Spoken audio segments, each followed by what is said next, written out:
everyone, I am Mohammad Ansar, ഇൻ്റർവെല്ലിൻ്റെ geography faculty. ഇൻ്റർവെല്ലിൻ്റെ crash കോഴ്സിൽ ഒരുപാട് സബ്ജക്റ്റുകൾ നിങ്ങൾ പഠിച്ചിട്ടുണ്ടാവും. അപ്പോൾ ഇന്ന് നമ്മൾ ഡിസ്കസ് ചെയ്യുന്നത് ജോഗ്രഫിയിലെ ഇമ്പോർട്ടൻറ്റ് ടോപ്പിക്സുകളാണ്. ഇതിനു മുന്നേ എനിക്ക് പറയാനുള്ളത്, ഇപ്പോൾ നിങ്ങൾ എക്സാംസൊക്കെ കഴിഞ്ഞു, ഓണപ്പരീക്ഷയൊക്കെ കഴിഞ്ഞു, ഫസ്റ്റ് ടെർമിനൽ എക്സാമൊക്കെ കഴിഞ്ഞു. കുറേ പേർക്ക് ടഫായിട്ടുള്ള ഒരു സബ്ജക്റ്റാണ് ജോഗ്രഫി അല്ലെങ്കിൽ സോഷ്യൽ സയൻസ് എന്ന് പറഞ്ഞു കഴിഞ്ഞാൽ. ഇതിനെ വളരെ സിമ്പിളാക്കിയിട്ട് ഏറ്റവും അടിപൊളിയായിട്ട് പഠിപ്പിക്കുക എന്നുള്ളതാണ് നമ്മൾ ഈ വീഡിയോയിലൂടെ ഉദ്ദേശിക്കുന്നത്. അപ്പോൾ ഏറ്റവും ഷോർട്ടായിട്ട് നമ്മൾ പറഞ്ഞുതരും.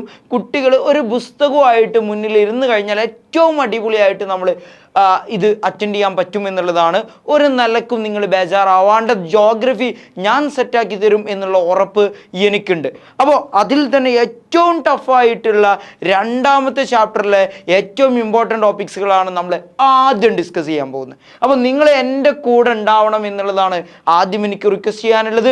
നിങ്ങൾ ഉണ്ടാവുമെന്ന് എനിക്ക് ഉറപ്പുണ്ട്. പക്ഷേ നമുക്ക് നോക്കാം എന്തായി കഴിഞ്ഞാലും. അപ്പോൾ നിങ്ങൾക്കറിയാം, സെക്കൻഡ് ചാപ്റ്റർ എന്ന് പറഞ്ഞു കഴിഞ്ഞാൽ അതിൽ മെയിനായിട്ട് 8 ക്ലൈമറ്റിക് റീജിയനെ കുറിച്ചാണ് പഠിക്കാനുള്ളത്. ചാപ്റ്ററിൻ്റെ പേര് തന്നെ കാലാവസ്ഥാ മേഖലകളും കാലാവസ്ഥാ മാറ്റവും, climatic regions and climatic change എന്നുള്ളതാണ്. അപ്പോൾ ഈ ചാപ്റ്ററിൻ്റെ ഇൻട്രൊഡക്ഷൻ പാർട്ടിലോട്ട് പോകുകയെന്നുണ്ടെങ്കിൽ, അല്ലെങ്കിൽ ഫസ്റ്റ് നമ്മൾ ഈ ചാപ്റ്റർ പഠിക്കണം എന്നുണ്ടെങ്കിൽ തന്നെ എന്ത് നമ്മൾ അറിയണം? എന്ത് നമ്മൾ അറിയണം? ഒന്ന് പറഞ്ഞു നോക്കി. എന്താണ് ക്ലൈമറ്റിക് റീജിയൻ എന്നറിയണം. അതായത് എന്താണ് കാലാവസ്ഥാ മേഖല എന്നുള്ളത് നമ്മൾ അറിഞ്ഞാൽ മാത്രമേ ചാപ്റ്ററിൽ ബാക്കിയുള്ള കാര്യങ്ങളൊക്കെ നമുക്ക് സെറ്റാക്കിയിട്ട് ചെയ്യാൻ പറ്റുള്ളൂ. അപ്പോൾ what you mean by climatic region? ഒരാൾ നിങ്ങളോട് വന്ന് ചോദിക്കുകയാണ് എന്താണ് കാലാവസ്ഥാ മേഖല എന്ന് വന്ന് ചോദിക്കുമ്പോൾ ഒരു 10ാം ക്ലാസ് ജോഗ്രഫിക്കാരന് കണ്ണും പൂട്ടി പറയാൻ പറ്റണം, it is and vast geographical area which similar climatic features are observed. അതായത് ലോകത്തിലെ വാസ്റ്റായിട്ടുള്ള ഏരിയാസിനെ നമ്മൾ വിളിക്കുന്ന പേരാണ് എന്ത്? Climatic region. അതിൻ്റെ ഫീച്ചർ എന്താ? Where similar climatic features are observed. ഒരേപോലെയുള്ള കാലാവസ്ഥ സവിശേഷതകൾ കാണപ്പെടുന്ന റീജിയൻസിനെ, പ്രദേശങ്ങളെ നമ്മൾ വിളിക്കുന്ന പേരാണ് ക്ലൈമറ്റിക് റീജിയൻസ്. അപ്പോൾ എന്താണ് climatic region? It is an vast geographical area where similar climatic features are observed. ഒരേപോലെയുള്ള കാലാവസ്ഥ സവിശേഷതകൾ കാണപ്പെടുന്ന ഭൂപ്രദേശങ്ങളെ നമുക്ക് എന്തായിട്ട് വിളിക്കാം? കാലാവസ്ഥാ മേഖലകൾ എന്ന് വിളിക്കാം. ഇനി നമ്മൾ ജോഗ്രഫി പഠിക്കുമ്പോൾ ജോഗ്രഫിയിൽ ശരിക്ക് കാലാവസ്ഥാ മേഖലകൾ 8 എണ്ണം. നമ്മൾ CR7 എന്നൊക്കെ പറയുമ്പോൾ 7 എണ്ണത്തിൽ നിന്നും ഒന്നും കൂടി കൂട്ടിയാൽ കിട്ടുന്നതാണ് 8. ഈ 8 ക്ലൈമറ്റിക് റീജിയൻസ് ആണ് നമുക്ക് പഠിക്കാനുള്ളത്. എത്ര ക്ലൈമറ്റിക് റീജിയൻസ് ഉണ്ട്? 8 കാലാവസ്ഥാ മേഖലകളുണ്ട്, 8 ക്ലൈമറ്റിക് റീജിയൻസ് ഉണ്ട്. അപ്പോൾ ഇത് സിമ്പിൾ സാധനം, ഏറ്റവും കൂളായിട്ട്, ഏറ്റവും അടിപൊളിയായിട്ട്, ഏറ്റവും ഈസിയസ്റ്റ് ആയിട്ടുള്ള വേസിൽ നിങ്ങൾക്കിത് പഠിച്ചെടുക്കാൻ പറ്റും എന്നുള്ളതാണ്. First one, equatorial climatic region. Equatorial എന്ന് പറഞ്ഞു കഴിഞ്ഞാൽ തന്നെ ഭൂമധ്യരേഖ കാലാവസ്ഥാ മേഖല എന്നാണ് നമുക്ക് പറയാം മലയാളം. രണ്ടാമത്തത് മൺസൂൺ കാലാവസ്ഥാ മേഖല, മൺസൂൺ ക്ലൈമറ്റിക് റീജിയൻ. മൂന്നാമത്തത് സാവന്ന കാലാവസ്ഥാ മേഖല. നാലാമത്തത് ഇംഗ്ലീഷിൽ ഹോട്ട് ഡെസേർട്ട് എന്ന് പറയും, ഉഷ്ണ മരുഭൂമികൾ എന്നാണ് അതിൻ്റെ മലയാളം വേർഷൻ. ദെൻ അഞ്ചാമത്തത് ടെമ്പറേറ്റ് ഗ്രാസ് ലാൻഡ്, മിതോഷ്ണ പുൽമേടുകൾ. ആറാമത്തത് മെഡിറ്ററേനിയൻ കാലാവസ്ഥാ മേഖല. ഏഴാമത്തത് ടൈഗ. എട്ടാമത്തത് ടണ്ട്ര അല്ലെങ്കിൽ തുണ്ട്ര എന്ന് പറയും. അപ്പോൾ 8 ക്ലൈമറ്റിക് റീജിയനാണ്. നിങ്ങൾ എൻ്റെ കൂടെ പറഞ്ഞ് ശീലിച്ചാൽ ഇത് അടിപൊളിയായിട്ട് നമുക്ക്, കാരണം നമുക്കറിയാം എല്ലാം പറഞ്ഞ് ശീലിച്ചാൽ മാത്രമേ നമുക്ക് ഇതിൻ്റെ 8 പേരുകളും കാണാപ്പാടം അല്ലെങ്കിൽ സെറ്റായിരിക്കുള്ളൂ മക്കളെ. അപ്പോൾ first one equatorial climatic region, second one monsoon climatic region, then third one savanna climatic region, നാലാമത്തത് ഹോട്ട് ഡെസേർട്ട്, അഞ്ചാമത്തത് ടെമ്പറേറ്റ് ഗ്രാസ് ലാൻഡ്, ആറാമത്തത് മെഡിറ്ററേനിയൻ, ഏഴാമത്തത് ടൈഗ, എട്ടാമത്തത് ടണ്ട്ര. ഇത് ഞാൻ എല്ലായിടത്തും പോകുമ്പോഴും ഇതൊരു കോഡിട്ട് ഞാൻ പറഞ്ഞു കൊടുക്കാറുണ്ട്. ആ കോഡാണ് EMSന് ഹോട്ട്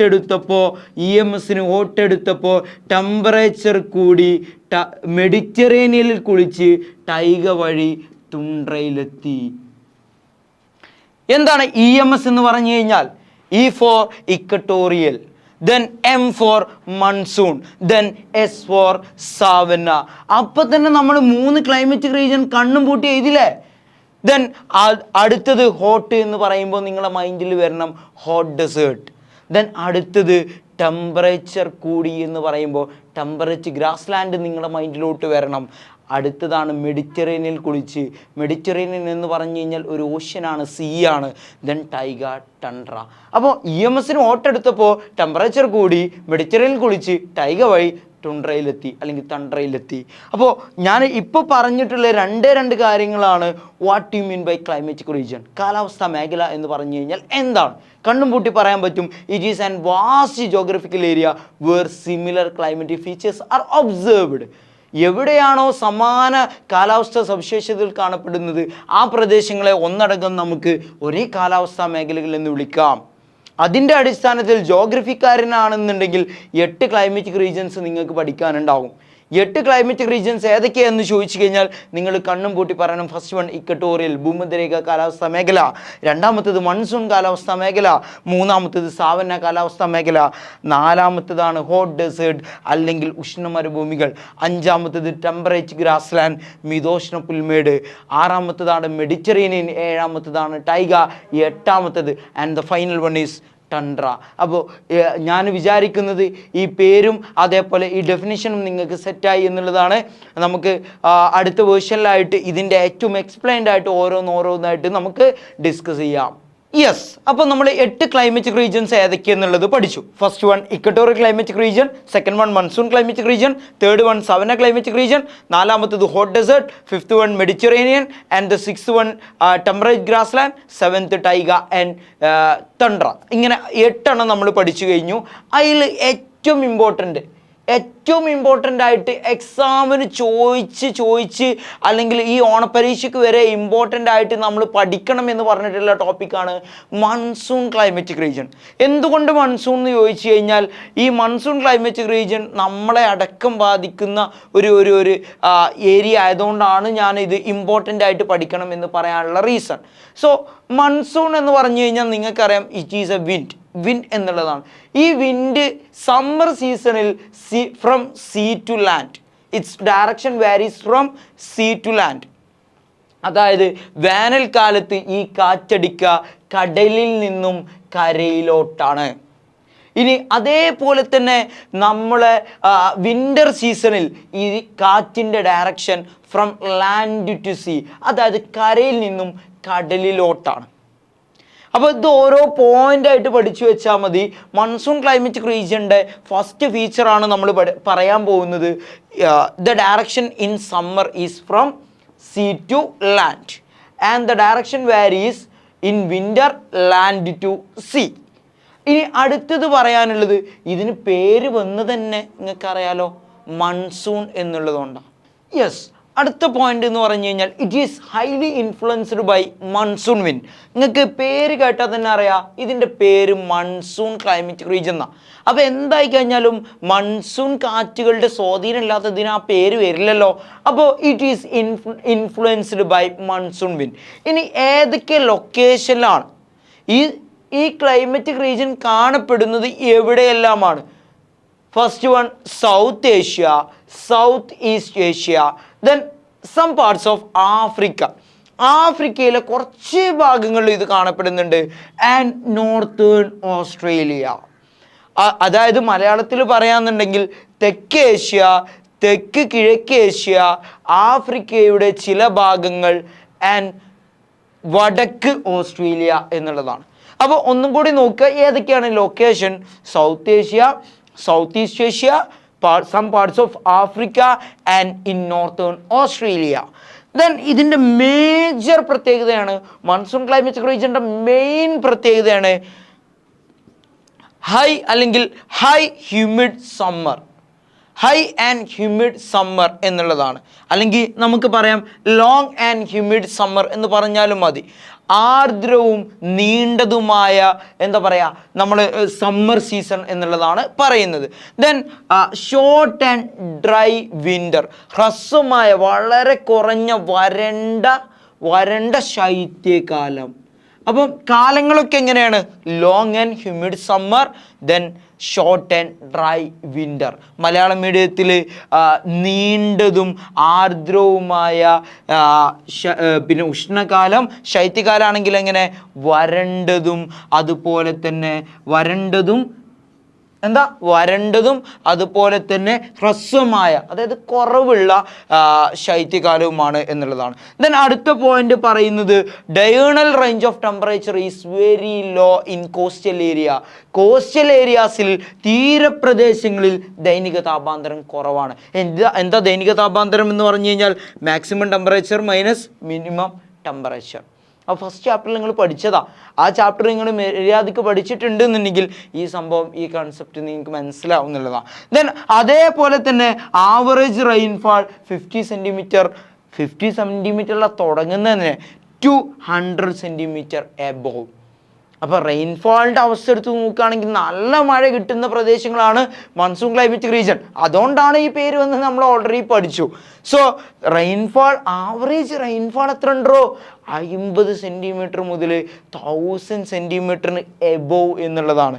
ദെൻ ആ റെയിൻഫാൾ കിട്ടുന്നിടത്ത് സ്വാഭാവികമായിട്ട് എന്തുണ്ടാവുമോ?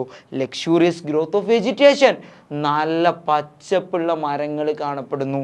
ലക്ഷൂറിയസ് ഗ്രോത്ത് ഓഫ് വെജിറ്റേഷൻ എന്നുള്ളതാണ്. അപ്പോൾ ഒന്നും കൂടി ഈ പോയിന്റ് ഒന്ന് റിവൈൻഡ് ചെയ്യാന്നുണ്ടെങ്കിൽ നമ്മൾ പറയാം, സമ്മറിൽ ഈ വിൻഡിൻ്റെ ഡയറക്ഷൻ എന്ന് പറഞ്ഞു കഴിഞ്ഞാൽ from sea to land.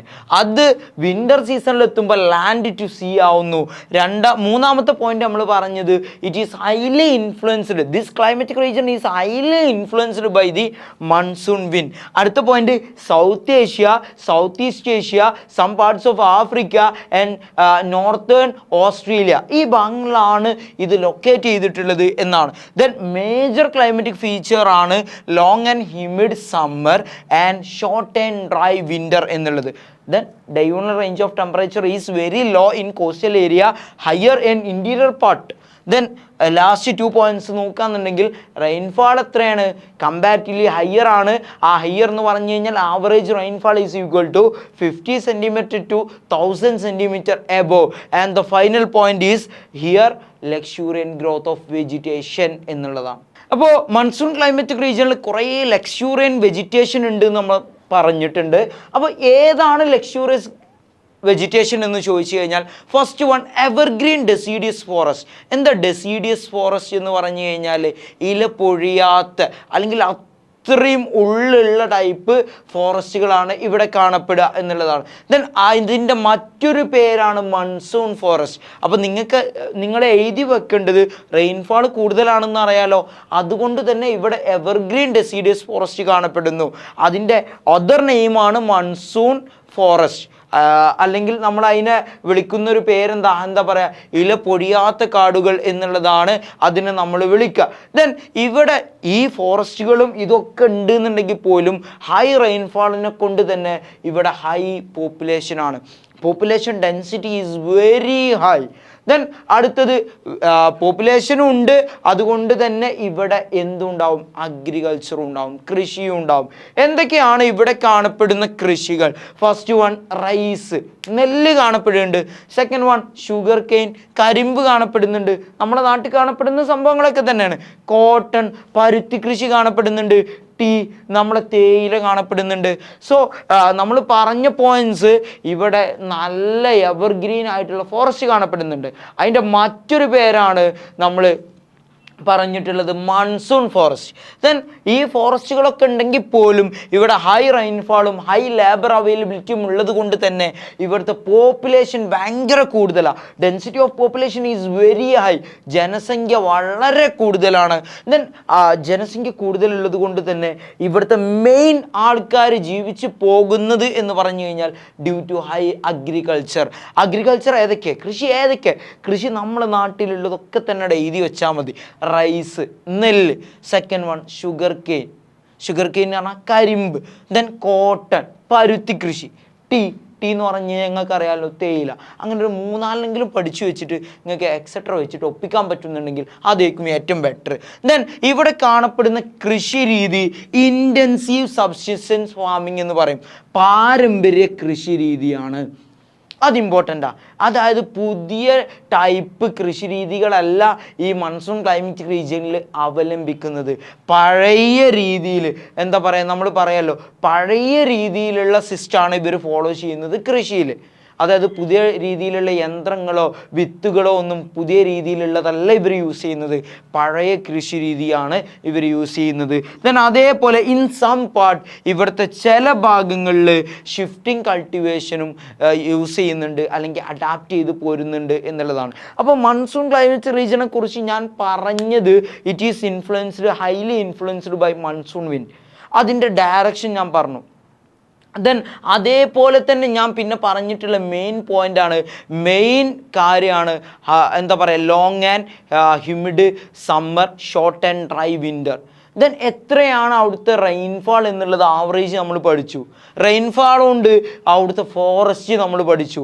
Forest നമ്മൾ പഠിച്ചതോടൊപ്പം തന്നെ അവിടുത്തെ പോപ്പുലേഷൻ എന്തുകൊണ്ട് കൂടി എന്നുള്ളത് നമ്മൾ പഠിച്ചു.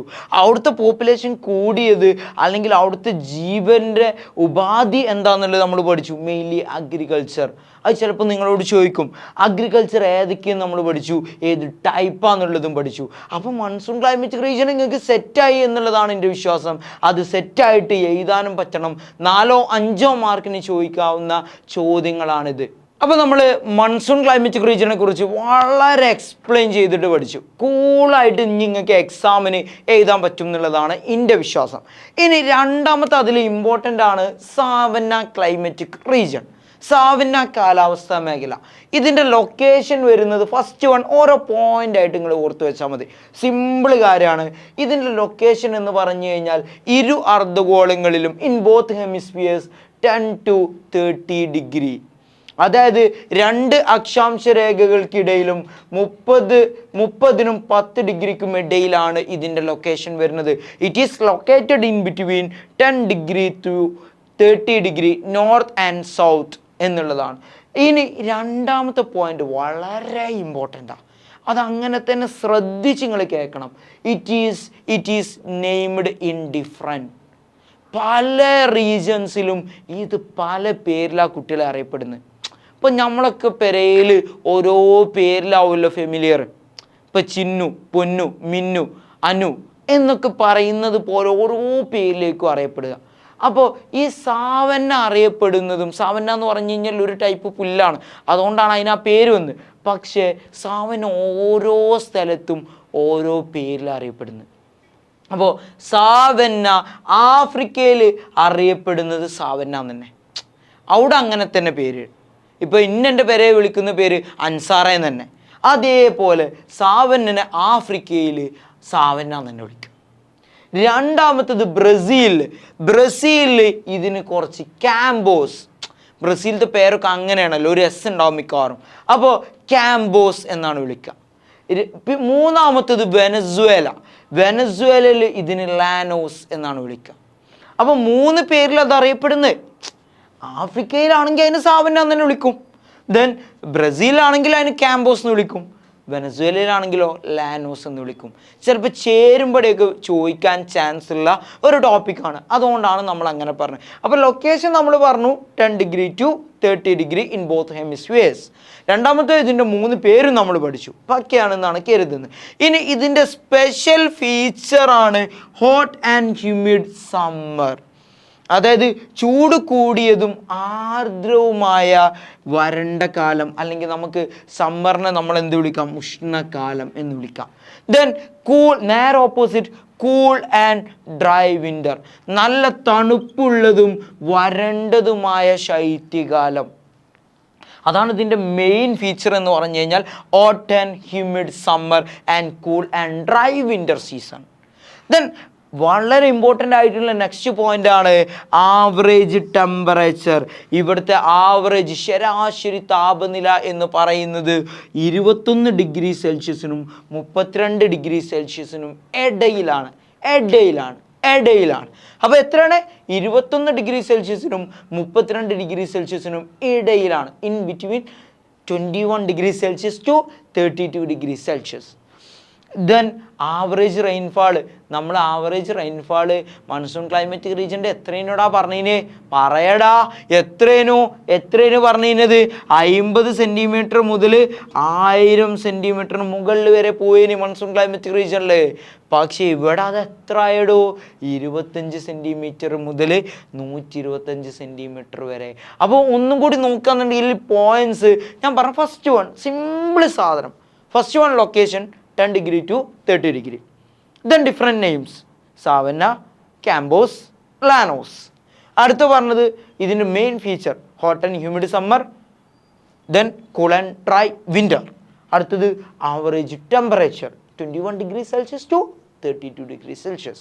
Last point average rainfall 25 centimetre to 125 centimetre.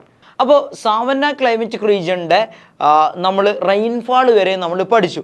Next ഇനി പറയാനുള്ളത് അവിടുത്തെ വെജിറ്റേഷൻ മോഡാണ്. അവിടെ കാണപ്പെടുന്നത് നിങ്ങൾക്കറിയാം, സാവന്ന എന്ന് പറഞ്ഞാൽ തന്നെ എന്താണ്, ഒരു ടൈപ്പ് ഗ്രാസാണ്, നീളമുള്ള പുല്ലുകളാണ്, ടോൾ ഗ്രാസുകൾ കാണപ്പെടുന്നു. അതിൻ്റെ കൂടെ തന്നെ ഡെസിഡിയസ് ട്രീസും ഇവിടെ കാണപ്പെടുന്നുണ്ട് എന്നുള്ളതാണ്. ദെൻ ഇവിടെ പക്ഷേ ഇതിൻ്റെ ഡെസേർട്സിലോട്ട് പോയി കഴിഞ്ഞാൽ, അതായത് മരുഭൂമിയിലോട്ട് പോയി കഴിഞ്ഞാൽ, മരുഭൂമിയിൽ എന്താണ് കാണപ്പെടുക? ഷ്രബ്സ് ആൻഡ് തോൺസ്, കള്ളുമുള്ള് ചെടികൾ. മലയാളത്തിൽ അങ്ങനെ തന്നെ പറയുന്നത്, കള്ളുമുള്ള് ചെടികൾ. അപ്പോൾ ഇവിടെ ഡെസിഡിയസ് ട്രീസ് കാണപ്പെടുന്നു, ടോൾ ഗ്രാസസിൽ കാണപ്പെടുന്നു. ദെൻ ഇതിൻ്റെ ഡെസേർട്ടിക് റീജിയൻസിലോട്ട് പോയി കഴിഞ്ഞാൽ തോൺസും ബുഷസും കാണപ്പെടുന്നു എന്നുള്ളതാണ്. ദെൻ ഇത് ഒരുപാട് ആനിമൽസിന് ഹാബിറ്റേറ്റാണ്, അല്ലെങ്കിൽ ഇവിടെ ഒരുപാട് ആനിമൽസിന് വി ആർ സീയിങ്. ഏതൊക്കെയാണ് ആനിമൽസ്? ജിറാഫിനെ കാണപ്പെടുന്നു, സീബ്രനെ കാണപ്പെടുന്നു. അപ്പോൾ ദർ ആർ, അല്ലെങ്കിൽ in this savanna climatic region there are many animals are living. Which are they? Giraffe and zebra, tiger and lion. ടൈഗറിൻ്റെയും ലയണിൻ്റെയും പ്രത്യേകത എന്താ? ദേ ആർ കാർണിവോഴ്സ് എന്നുള്ളതാണ്. ദെൻ ഇനി നമ്മൾ പഠിക്കാനുള്ളത് ഇവിടുത്തെ ജീവിത ഉപാധികളാണ്, അല്ലെങ്കിൽ ഹ്യൂമൻ ലൈഫിനെ കുറിച്ചാണ് നമുക്ക് പഠിക്കാനുള്ളത്. ഹ്യൂമൻ ലൈഫ് എന്ന് പറഞ്ഞു കഴിഞ്ഞാൽ ഫസ്റ്റ് വൺ ആനിമൽ റിയറിങ്, കന്നുകാലികൾ വളർത്തുക എന്നുള്ളതാണ് ഇവരുടെ ഫസ്റ്റ് ജോലിയായിട്ട് വരുന്നത്. ദെൻ സെക്കൻഡ് വൺ അഗ്രികൾച്ചർ, കൃഷി തന്നെയാണ്. കൃഷി നിങ്ങൾക്ക് എവിടെ എഴുതി വെക്കാൻ പറ്റിയ ഒരു ഹ്യൂമൻ ലൈഫാണ്, അല്ലെങ്കിൽ ഹ്യൂമൻ സ്റ്റൈലാണ്. കാരണം ഏറെക്കുറെ എല്ലായിടത്ത് പോയി കഴിഞ്ഞാലും നമുക്ക് എന്തുണ്ടാവും? അഗ്രികൾച്ചർ ഉണ്ടാവും. കാരണം അന്നമാണല്ലോ അഗ്രികൾച്ചർ എന്ന് പറഞ്ഞു കഴിഞ്ഞാൽ. അപ്പോൾ animal rearing and agriculture are the major human life. Then അടുത്തത് ഇവിടെ പോപ്പുലേഷൻ കുറവാണ്. കമ്പയർ ചെയ്ത് എഴുതാൻ പറ്റണം. കാരണം നമ്മൾ മൺസൂൺ ക്ലൈമറ്റിക് റീജിയനിൽ മക്കളെ നമ്മൾ പറഞ്ഞിരുന്നു എന്ത് പോപ്പുലേഷൻ കൂടുതലാണെന്ന്. അത് നോക്കുമ്പോൾ ഇവിടെ വളരെ population is very less. Then last 2 point നമ്മൾ പഠിക്കാന്നുണ്ടെങ്കിൽ ഇവിടെ ഏറ്റവും ഇമ്പോർട്ടൻ്റ് ആണ്. 1 വേർഡ് ചിലപ്പോൾ ചോദിക്കും, ഏറ്റവും ഇമ്പോർട്ടൻ്റാ. ഇവിടെ കാണപ്പെടുന്ന ഒരു ഗോത്ര വിഭാഗക്കാരുണ്ട്, ട്രൈബ്സ് ഉണ്ട്. അവരുടെ പേരാണ് മസായ്. എന്താ പേര്? മസായ്. മലയാളത്തിലും ഇംഗ്ലീഷിലും ഒരേ ഒരു പേരാണ് മസായ്. ഇവിടെ കാണപ്പെടുന്ന ഗോത്ര വിഭാഗക്കാരുടെ പേരാണ് മസായ്. അപ്പോൾ the tribes are living in the savanna climatic region is known as dash dash dash. എന്താ എഴുതുക? മസായ്. ദെൻ ലാസ്റ്റ് പോയിന്റ്, ഇവിടെ ഒരുപാട് ക്യാഷ് ക്രോപ്സുകൾ കാണപ്പെടുന്നു. ഏതൊക്കെയാണത്? സുഡാനിൽ കോട്ടൺ കാണപ്പെടുന്നു. എക്സാമ്പിളാണ് പറയുന്നത്. സുഡാനിൽ കോട്ടൺ കാണപ്പെടുന്നു, ബ്രസീൽ അതേപോലെ തന്നെ കോഫി കാണപ്പെടുന്നു എന്നുള്ളതാണ്. അപ്പോൾ ഇത്രയൊക്കെയാണ് സാവന്ന ക്ലൈമറ്റിക് റീജിയൻ്റെ ഒരു ഷോർട്ടായിട്ട് നമുക്ക് പറഞ്ഞു കഴിഞ്ഞാൽ ഇത്രയും പോയിന്റ്സ് നമുക്ക് പറയാൻ പറ്റും. It is located into 10 degree to 30 degree of both hemispheres.